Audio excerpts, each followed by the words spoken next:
Constantine actually.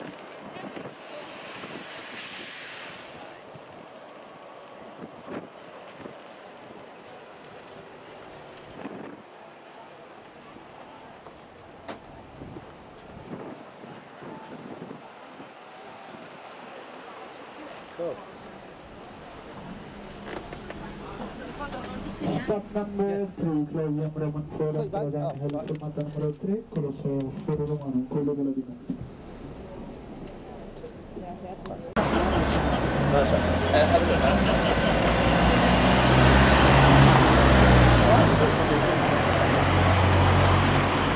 I say this because when we go inside, the color of the stone is different. It's black. It hasn't been cleaned yet, but it's the same stone that you see outside. It will be cleaned eventually. And then you see all these holes in the stone. That's because when Romans bind the brick together, they used mortar. But when they binded stone, they cut the stone so well and so big, they didn't really need to put any binding material in between the blocks. But there are other ways to look at this building. This building was a technological and organizational masterpiece. And it was also, this you get even less in the movies, it was a work of art. It was a beautiful work of art. And even today, this is not so easy to see, but indeed it was. Now we are ground level, and looking at the Colosseum, obviously, those were all the entrances. And the Colosseum had 80 of them. This is already telling you something. We have buildings, but we can cross this. This is pedestrian today. There are no few police cars. We have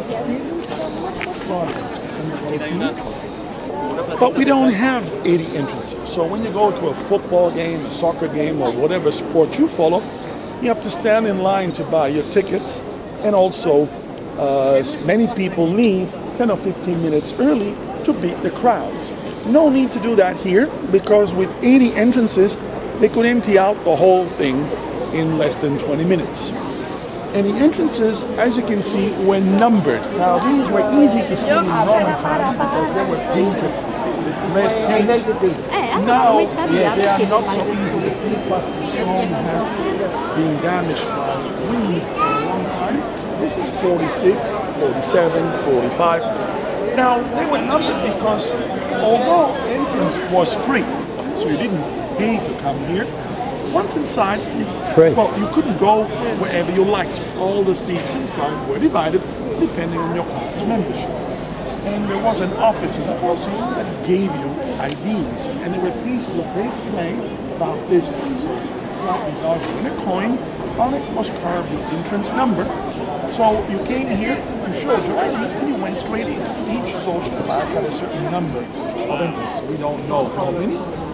And there are, however, a few entrances that are unnumbered. Those were, of course, for the VIPs, because they don't need to show an ID when the emperor comes here, his family, a special order of priestess is known as the Vestal Virgins and senators. These people go through the unnumbered entrances, the VIP entrances. Then you have two levels. Under each one of these arches, there was a statue. And then above each one of those, there's a square hole. Those shelf-like stones supported wooden pillars that went through the square holes above, and these wooden pillars supported the roof, because just like our stadiums today, the Colosseum was roofed.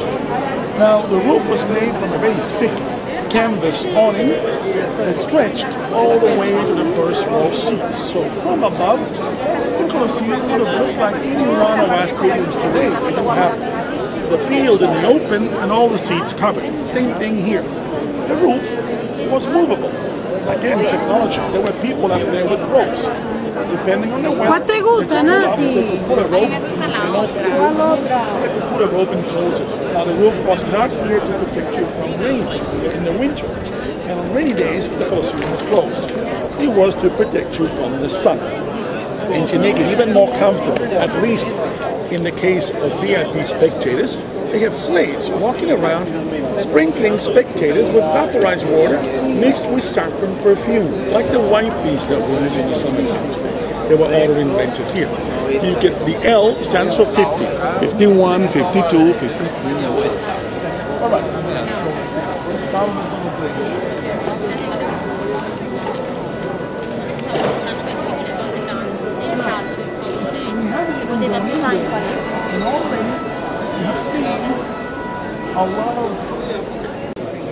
Now, while we wait, we're not going to waste time. What I say here, I would have said inside, it's the same.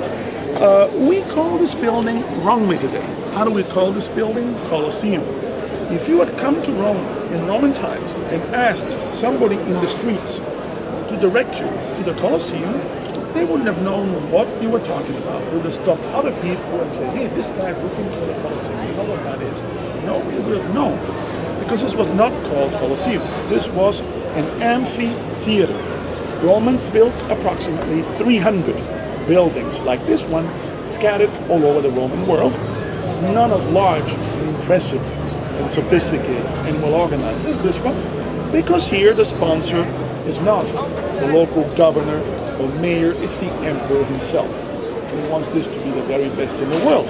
Plus, Rome was very highly populated. Rome was the largest city in the world at that time. In the early 3rd century, Rome reached a population of over 1,200,000 inhabitants, so obviously it would have been the largest one.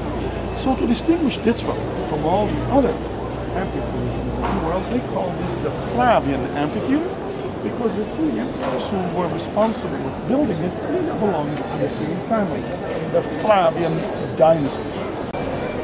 So the Flavian Amphitheater. Where do we get the word Colosseum from? Well, on that side of the building, well, that side of the Colosseum, there used to be a statue. And this statue was a statue of Emperor Nero, depicted like the sun god, with rays coming out of his head. And it was made of bronze, covered entirely with gold, and it was the tallest statue, 100 feet high. And Vespasian removed Nero's face, replacing it with an anonymous one, and then he also removed the name. So Romans used to call it the sun god. But in the Middle Ages, people had a different attitude towards all of this than we have today. This is all pagan art and architecture. It's part of our heritage, so it should be protected. For early Christians, this was all garbage. It was a reminder of the hated culture that put Christians through 300 years of terrible persecution. So they didn't know anything about this, they didn't care for any of this, and therefore they had no clue who had built it, when was it built, nor did they care to investigate that. So they called this building using Latin, and you have the same word in English, because although English does not come from Latin, it has hundreds of Latin words. The statue was called the Colossus, the huge. You have the same word in English, Colosseum, the huge. That's how it was called, and the huge stood that way. Likewise, this building, no idea who built it, when was it built, how long did it take to build it. So they call this building the Colosseum because it was built next to the Colossus statue. So Colosseum from Colossus. For the Romans, this was the Flavian Amphitheater. The Romans took very good care of their people. They fed them very well. Food was plentifully imported from North Africa. The grain basket of the Roman Empire sold at very low government-controlled prices, so everybody could afford to buy food. If you couldn't, not too far from here was a government institution that distributed free food every day to the poor. And if that wasn't enough, the emperors themselves, on the emperor's birthday, or if the emperor got married, or if his wife delivered him with a healthy son, or if he came back from a war on his birthday, these were all occasions to open up the warehouses throughout the Roman Empire and feed everybody for free for like a week or 10 days. So food was not really difficult, nor was entertainment, because besides these buildings, any theater for comedy, theater for tragedy, water theater where actors performed in swimming pools like Esther Williams in Hollywood, stadiums for sport events, chariot racing stadiums, bathhouses, gyms, libraries, all across the Roman Empire were free. So the masses of Roman people were very well fed and very well entertained. If Romans are fighting in Northern Europe, prisoners will come from Germany, from Belgium, from Scotland. If they're fighting in Africa, they'll be from Black Africa and so forth. So they can be from anywhere. And these guys are, thousands and thousands of them are captured each war. They are sold into slavery. Some of these were taken to what are called the gladiatorial schools, which is something in between a prison and a training camp. Each school specialized in a weapon. See, I told you, now that's going fast. That's me. Each school specialized in a type of weapon, and gladiators fighting each other. They never belong to the same school, so they don't know each other, and they are not using the same weapons against each other. That's all for the sake of entertainment. And eventually, they can buy their own freedom, provided that they have fought here for at least 60 times. 60 times. So I can assure you, although I didn't live here in Roman times, that none, absolutely none of the gladiators looked like Russell Crowe at the end of the movie. Because when you have fought in here for 60 times, you have scars. They don't understand. They have scars and wounds all over their body. They are missing teeth. So that's why I said that none of them looked like Russell Crowe. But they are alive and free. And that's what keeps these people going.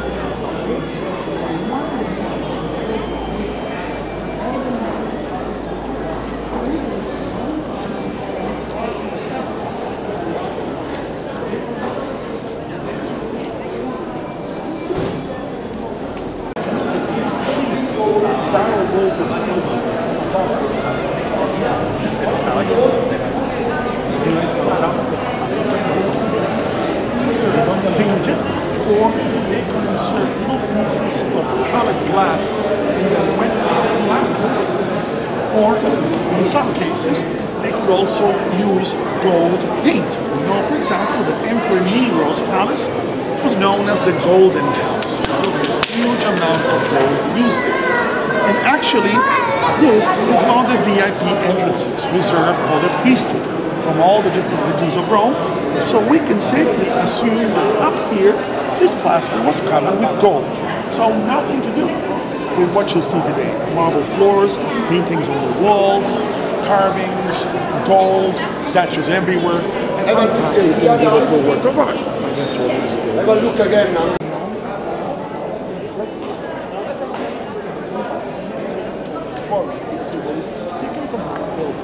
And I can assure you, although I don't know what you're doing now, I can assure you that when you stay in Rome, Les chapiteaux, c'est les colonnes. Là, en l'occurrence, un chapiteau corinthien. Les chapiteaux, vous exprimez un peu partout, les colonnes, un peu partout là. Ça vient de la Claude Galerie. you're looking at the Colosseum seats, a pope called Paul V Borghese in 1612 crowns St. Peter's Church from a square to a rectangular church. He orders his masons to come here, remove whatever stone seat was still here, take it to St. Peter's Basilica, cut it, and stick it in St. Peter's facade and side walls. So when you are in St. Peter's Square and you're looking at the church, you're actually looking at the Colosseum seats. Architectural recycling is really at the base of all of the architecture in Rome throughout the centuries. So once they took all the stone seats, you had these barrel-vaulted ceilings, of which a few still survive, made of concrete, and that's much more delicate. So once that was exposed to weathering, slowly they have all collapsed. So now we're in the sun. This was all very dark. And in fact, the walls are all sloping downwards, supporting the seats from the very top up there to the bottom here. And the way the seats were organized, was that it's the same thing in our stadiums today. The closer you were sitting to the arena, the more important you were. The poorest people sat there, the richest over here. Now, because we don't have the seats, it's not so easy to determine how many people can sit. We basically have two figures. The lowest one around 60,000, the highest one around 70,000. So even by today's standards, this would be a fairly large entertainment building. In Roman times, this was the largest amphitheater in the world. Now, over here is a cross that was put here by a pope in the 19th century in memory of Christians that were supposedly killed here. I say supposedly because that's not the case. Now, these two pillars here mark the first row of seats. So from here all the way to the top. You can see that this ceiling was barrel vaulted because this ceiling supported seats. And this ring walkway, let's move a little bit this way. This ring walkway is linking together all the entrances with the staircases that are going upstairs. And you can still see some over there, as well as over there, some of the concrete slopes on top of which the seats were placed.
See, in this one, you're right.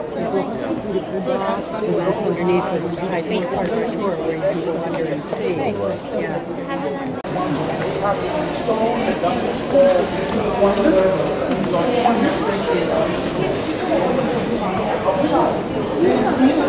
Ones where the stairs are just as deep as these, because this is indeed a steep building. We try to put in here, to squeeze in here as many people as possible. So there wasn't enough space to make the steps more comfortable. This is a very steep building.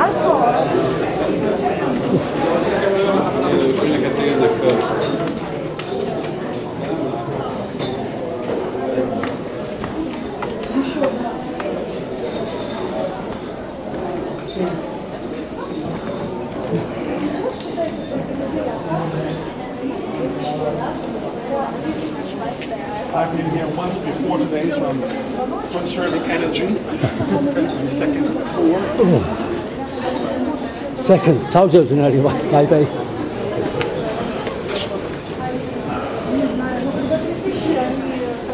So now we are reaching the second tier. The Colosseum has up to 5 tiers, and architecturally speaking, they are all the same. We are now looking at the brick sloping walls, same ones we saw downstairs. Above us, the barrel vaulted ceilings sloping down to that ring walkway going all around the building to link together all the staircases coming from downstairs with those that are going further up. So, same thing everywhere. Did somebody take the elevator? Or did everybody come up? They're coming. Oh, okay, no problem, so that I know. And up here, however, there were no VIPs. So the decoration here was much more simple. The walls were plastered over, painted, and the floors were not made of marble, as you will see when we go downstairs. One section. So here, once again, when you're going to walk. This was barrel bolted. Barrel bolted with the seats on top. This is what we showed that bookshop. Yes, the remains of a staircase going up upper levels. And we have one of the new hatches. Yeah, everyone was sorry. This was the original floor here, brick laid out in a herringbone motif. So this and then the plaster on the Again, what's the foot?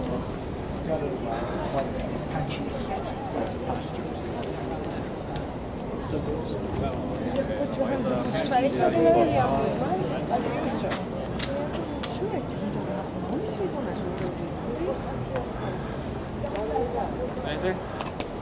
Now, when you are providing free, something for free, it's human nature. We are never satisfied. You get 2, you want 4, you get 4, you want 8. So it's difficult for the emperors to continue to make this interesting, to keep it interesting for the people.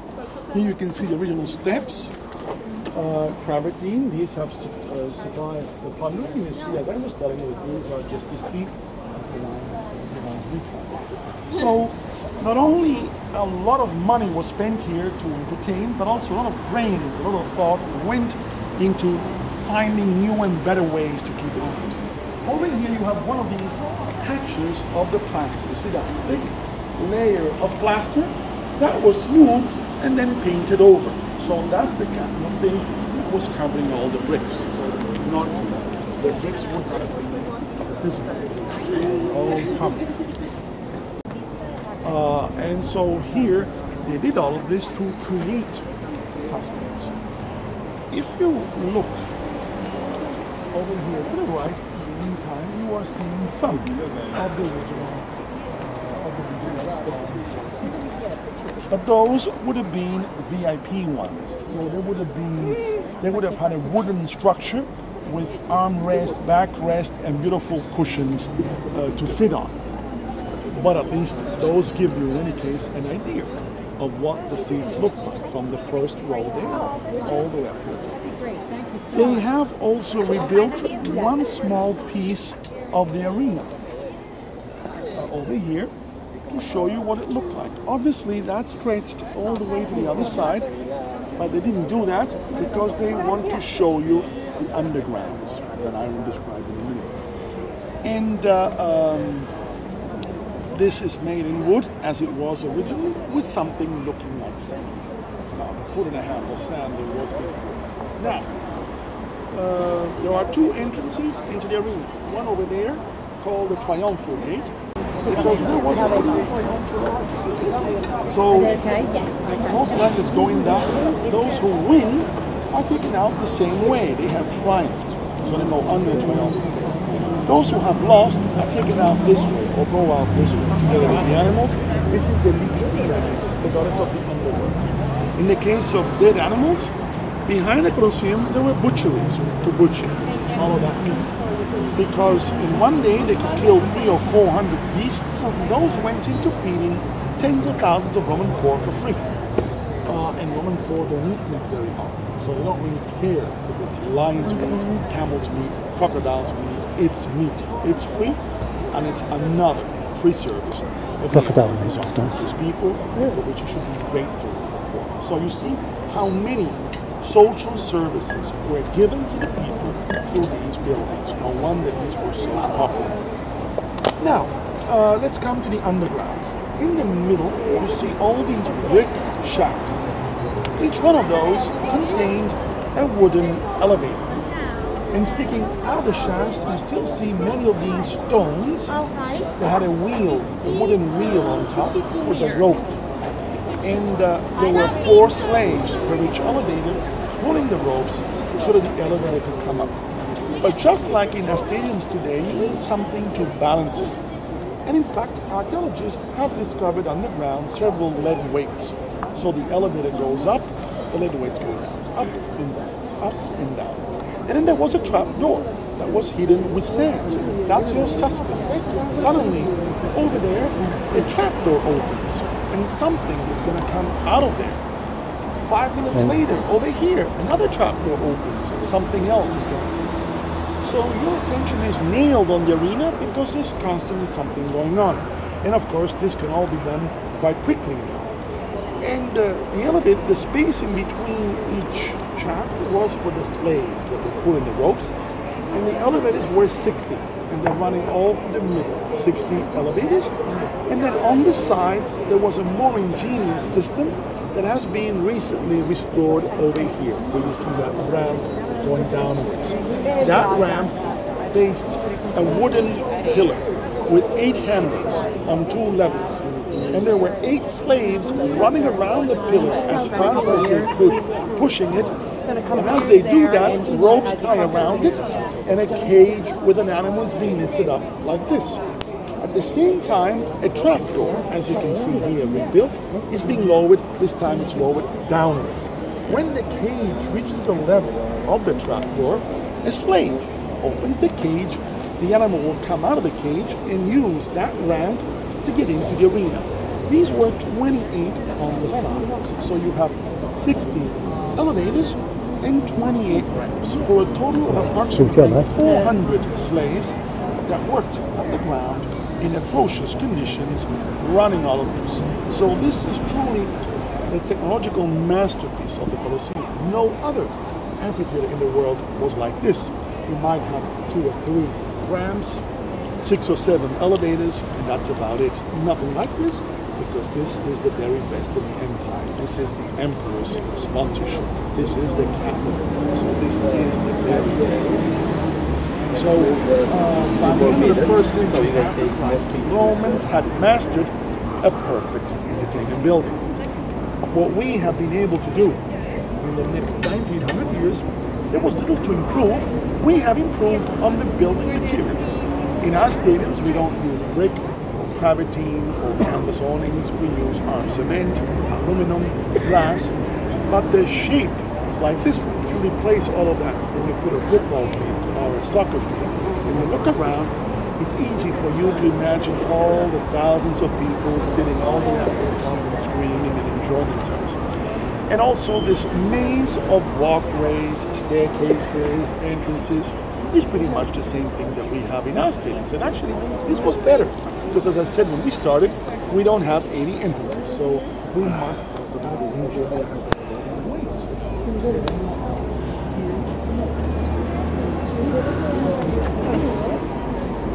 Where's he going?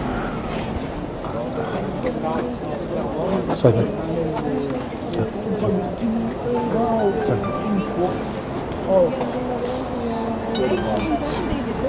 Money spent, a lot of thought going in here to improve this along the way and to keep it always interesting. Lasted 420 years, approximately. 523 is the last combat that we know for sure took place. Now these deep tunnels that you see, like this one under the cross, there's another one over there, there's quite a few. These were for wild beasts like lions and tigers. Now the storage area for animals was the hill behind the Colosseum on this side. However, as you probably know, watching documentaries, I like to do that a lot. Lions, tigers, these animals are extremely lazy. So if it's a nice sunny day, you bring a lion in here, the lion, before attacking, he might just lie down and sunbathe. No intention of attacking. So how do you avoid this? I didn't come here to see a sunbathing lion. Well, you bring him 2 days before, you store him in these underground tunnels, in cages, with no food and in total darkness for a couple of days. So that when the time comes to be lifted with the systems I have described to you, these animals go from complete darkness to sudden light. They go from quiet to noisy and people screaming and everything. And most of all, they are starving. So they will be very nervous and aggressive, and they will attack the first thing they see moving. Everything here was organized for the sake of the show. Another thing, from the outside, the Colosseum is a round building. Inside it's oval. And this is to provide the best view for the largest amount of people. So So they thought about everything when they built this. Of course, they had experience because these kinds of games were going on a long time before, but this is the first building built specifically for this purpose in such a stadium. Now, over here, you can go underground areas that I have described to you. And you can take pictures from here. You see all the elevators, one next to the other. So when you don't see the elevators and you see these very thick walls on the sides, that's where they were lifting the animals in their cages. As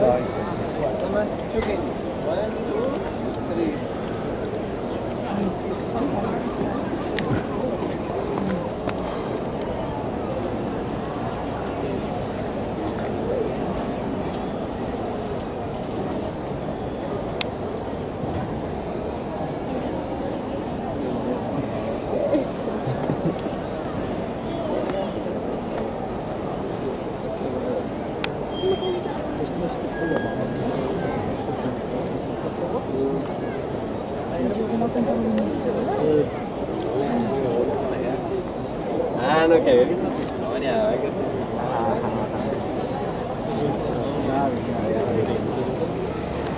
¿Dónde te pensas por latín?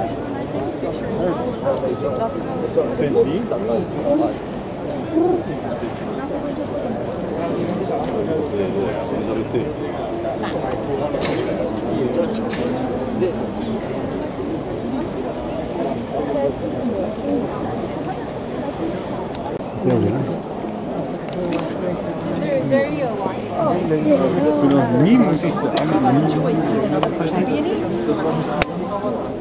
Did the guy go? No, he's right there.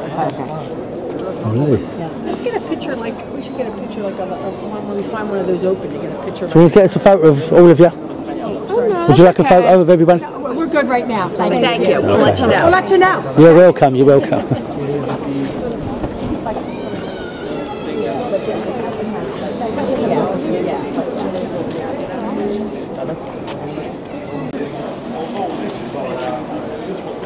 Before that little piece of the arena was built.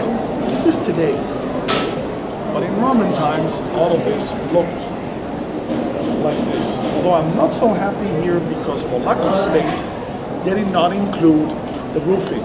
But you can see the underground, you can see the sand arena, all the seats, and you can relate to this.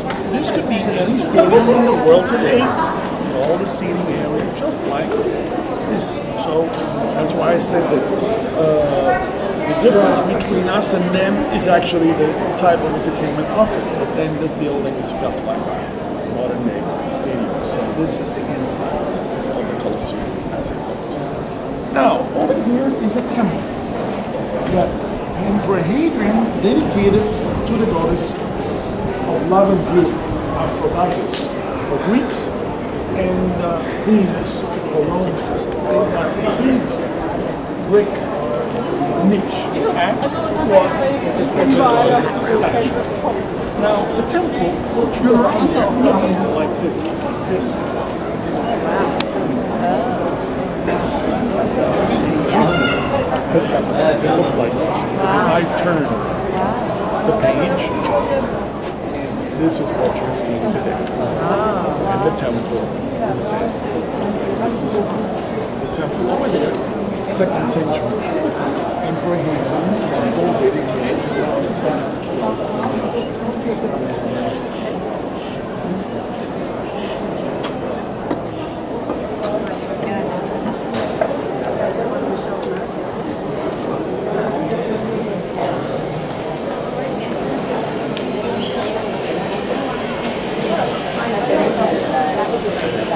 Yeah, beautiful.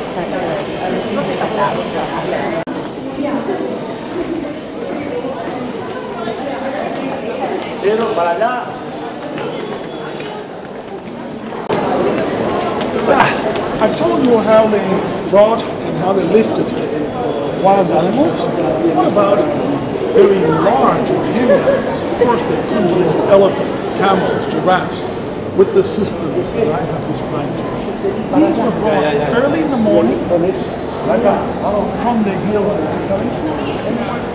locked up here in a special enclosure, and when needed, they used animals in the morning, early in the morning, so they didn't have to wait too long. When they needed the animals, they came in this way, straight ahead into the arena. And wild animals, I told you already, I was born here a few days before. So this is where elephants would have walked this way, going towards. Gladiators came from the gladiatorial schools out not too far from the Colosseum through underground tunnels, because these guys were prisoners. They can't walk freely in the streets, and one of these tunnels has been discovered. Once they reach the undergrounds of the Colosseum, they will cross the arena area underground to re-emerge here, where you see these two metal fences. There are two staircases, so they came up staircases, and here, where I am, is where they receive their weapons. They receive their weapons here, and off they go to fight. We are right at the arena level, and so here you can imagine what gladiators saw. Exactly what they saw. We are right on the arena level. Looking around, you can picture thousands of people sitting down, screaming, cheering, and you can also sympathize with these guys. They're not going to get their cards, they're risking their life. So we can sympathize with the anxieties, the terror, the fears that must have gone through their mind. Right now, they are a few feet away from the arena, and off they will go. This way. So we can sympathize. Måske har det været sådan en lille labyrint, de har løbet rundt i dernede. Go up this way. Now, ground level was VIP area. So here, the floors and the area was very decorated. The floors here were made of marble. As I will soon show you, there are quite a few patches of the original marble still preserved, so that's how we know that here, before you don't find any bricks laid out in the herringbone motif. Here you find marble, and the patches of marble were not removed later on because, as you can see, they're all cracked. So there was little that they could do with it. These are patches. So they have to leave them here. And there are quite a few of these patches, and for us they are invaluable because they help us to understand what this was. This is part of the dressing. These floors are the floors on which senators walked. And above us, there must have been a barrel-vaulted ceiling with plaster covered with gold, because this is VIP area. So gold ceiling, marble floors, paintings on the walls, statues everywhere, an amazing work of art. That's what I said in the beginning. This building was an amazing work of art, and all of this in 8.5 years. So it's amazing. Of course, we know that the working force was gigantic. We know that 45,000 slaves worked 24 hours a day to build all of this in different shifts, and they are not all here. Some are in the kilns getting all the bricks, some are in the quarries getting all the stone and the marble. And although these guys are slaves, they were fed, sheltered, clothed, and organized in efficient working forces working around the clock. And of these 45,000, we know the nationality of about 25,000. Of these 45,000, approximately 25,000 were from Israel, because Titus, who inaugurates the building in 80, in the winter of 71, 72, when we see his arch, his triumphal arch, Titus was sent by his father Vespasian to Israel with a huge army. And during this military campaign, during the attack on Jerusalem, the second temple burned down completely and was never rebuilt. And then Titus comes back to Rome with 25,000 Jewish prisoners, roughly in the summer of 70. And That was the Jews that were slaughtered, not Most the of Christians. these will be the ones that I know that. will, a year later, be used here, together with another 20,000 from other nationalities. Now, imperial box, although there's nothing left of it, stood over here to the left. This is usually open, but now they have built a wooden structure to bring supplies down to the underground where they're doing some restoration work. So much lower than this level is the place where the emperor sat with his family and with these 6 girls referred to as Vestal Virgins. And we can expect that when the emperor reaches a seat, between 60 to 70,000 people are going to stand up and cheer him and scream and thank him for the great day he is just about to offer to them, or he has offered to them, depending on what time of day is coming. Not always at the same time. So I would say you should show that you are grateful to him and please him, because he's going to spend a lot of money for your sake. Yes. So is it fair to say the Christians were slaughtered, the Jewish people were? No. Because you said the Jews were slaves. I said Jews worked here. Oh, 25% of the slaves. Yes. I know. They worked together with another 20,000 slaves to build it. Okay. Christians were killed, not in here, somewhere else. So no, it's different. Okay then. Every war the Romans fought, tens of thousands of captured prisoners that were then sold into slavery. And some of them could be used as your household slaves. Usually it was Greek slaves and Middle Eastern slaves, because the culture was very high, and Romans often had these slaves as tutors for their kids. Otherwise, you're working as a mason, or you're working as a gladiator, or anything. The entire Roman economy was based on slave labor. So that's where the work is. Okay. That's what he's doing. So, yes. Where is the emperor's seat? No, I said you can't see it. There's no seat. The area is right down here. And where is that on the map? On the map. Now, if I can't tell if it's one of these two, it depends on where this is taken. So right in the middle. Either here or here. Okay, thank you. No one. Okay, let's go outside. Cool. And we still come back today, yes. 50-yard line there.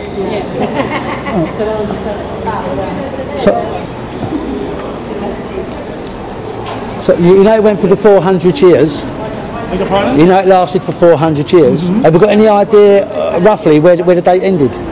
Sort of. No, we know. We have the exact date. The last combat that we know for sure that it has been written about was 523 after Christ. Okay, nice one. Now, it seems that we are outside of the Colosseum. It seems because we are not. Although it sounds strange, we are still inside. This white stripe of stones, these are not ancient, these are modern, but these stones mark the entranceways that we saw on the other side, the numbers, the carved numbers. That was that way. Here we don't have that. We are looking at the inside. And actually, this brick part isn't even Roman. At the end of the 18th century and early 19th century, finally, popes start changing their mind about all of this. Instead of plundering it and destroying it, because it's from the evil Romans, they start protecting it. Here, the building had completely collapsed and was plundered. And a pope called Gregory XVI, in the 14th year of his pontificate, he had an architect rebuild all of this. Now, today to do that, you have to go to Tivoli, the marble quarry, there's a stone quarry, and get the same stone to be used here. In those days, it was cheaper, easier, and faster to use brick, so that's what was used here. Plus, restoration work was not quite a science yet. We are really at its beginning. And if you consider that until then, they were destroying everything, now it's the first time they're actually preserving something, we can be very appreciative of the work that was done here, although it's something that today we would not do. So, the same story. But now, finally, after centuries, popes are preserving, and of course restoration work was still a primitive science, so brick was used. And now we are approaching ancient Rome's military parade. Now Rome was a militaristic society. War played a very high role in its lives. When a Roman army came down home, if they had won their war, and only in that case, the military commander would go to the Senate and he would apply to be granted a triumph, a military victory. If his war had been significant enough, permission was granted. So the military commander would march to the city with his entire army, all the prisoners of war that plundered were brought for everybody to see. That's how Romans celebrated their military might to their people. And this was an incredibly exotic show because they don't have television. And you have armies coming from all over the world. Today it's from North Africa, tomorrow it's from Europe, the day after tomorrow, well, not so frequent, let's say every month or so, another one coming from the Middle East. So they are bringing different looking prisoners, different looking plunder, and so this is a very exotic show. And at the same time, it gives the impression to Roman people that their armies have conquered the entire world. And that's, of course, the political issue behind this. Now, in the emperor's case, as I will soon show you, they have another privilege. They can build triumphal arches, which were essentially the emperor's biographies. Up on the top is an inscription where the emperor is telling us how cool he was, and reliefs showing episodes of his wars. So these are very important historical documents. Now, before I tell you about this one, let me show you what the Colosseum looked like roughly from here, because actually this picture is taken over there. This is again what you saw, pretty much the same thing that we saw on the other side. But you see that we are missing two rings, two rows of arches. These went all around the building and depicted in art. If I turn the page, this is what we have here today. And this is taken from that. So this is today, and this is in Rome. Now, triumphal arches. This one was the last one built in Rome under Emperor Constantine, who in 312 he defeats a rival emperor in a battle outside of Rome. Then he marches through the city with his army, and he orders this arch to be built. And this arch was inaugurated in 315, and it's the last one that was built in Rome, because soon after Constantine moved the capital from Rome to the new city of Constantinople, so Istanbul. So if there were any triumphal parades to be held, these were no longer held in Rome. They were held in Constantinople. But there is, however, another more subtle reason for not building triumphal arches anymore. I said that they build these when they win. Now, despite Constantine's achievements, it's the Romans who are being attacked, and it's the Romans who are losing their wars. So there's no reason to build triumphal arches anymore. There were 7 built in Rome, we only have 3 left. This is one, then we'll see the other one over there. I have mentioned that one. That's Titus's arch, the Jewish capital. And then we'll see another one by the Forum. So the armies came this way, then they took a left turn here, crossed the Forum Square, and reached a very important hill that we'll talk about. How old did you say this was? This is 315 after Christ. All right, now once we've taken the pictures, we'll go to Palatine Hill over there, this other archaeological area. We'll also have plans to use a bathroom before we go up the hill. And so we're going this way, and we'll go again to a security check, but in this case it's easier. If you have bags, all you have to do is open the bags for security inspection. If you don't have any bags or backpacks, you don't do anything.